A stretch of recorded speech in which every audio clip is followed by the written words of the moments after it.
फलस्तीन को मुसलमानों को देखो, एक भाई एटलीस्ट मैं समझता हूं 8 साल का बच्चा होगा, उसकी बहन एक 9 साल की होंगी।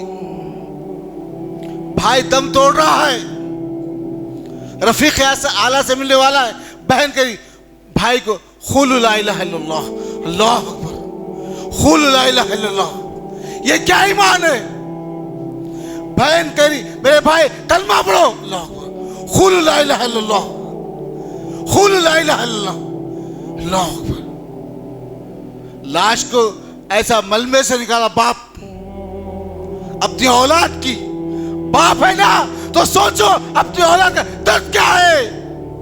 अपने बेटे की लाश को धूल में लुटपुट, मासूम बच्चा हाथ का, ये उम्मत है मोहम्मद सल्लल्लाहु अलैहि वसल्लम की, अल्लाह अकबर, ये उम्मत है मोहम्मद सल्लल्लाहु अलैहि वसल्लम की। ये ईमान पैदा करो।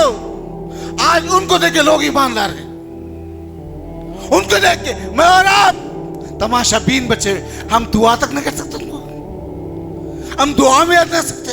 सिर्फ दुआ दुआ दुआ की मोहताज हो तुम्हारी, तुम्हें दुआओं की मोहताज है।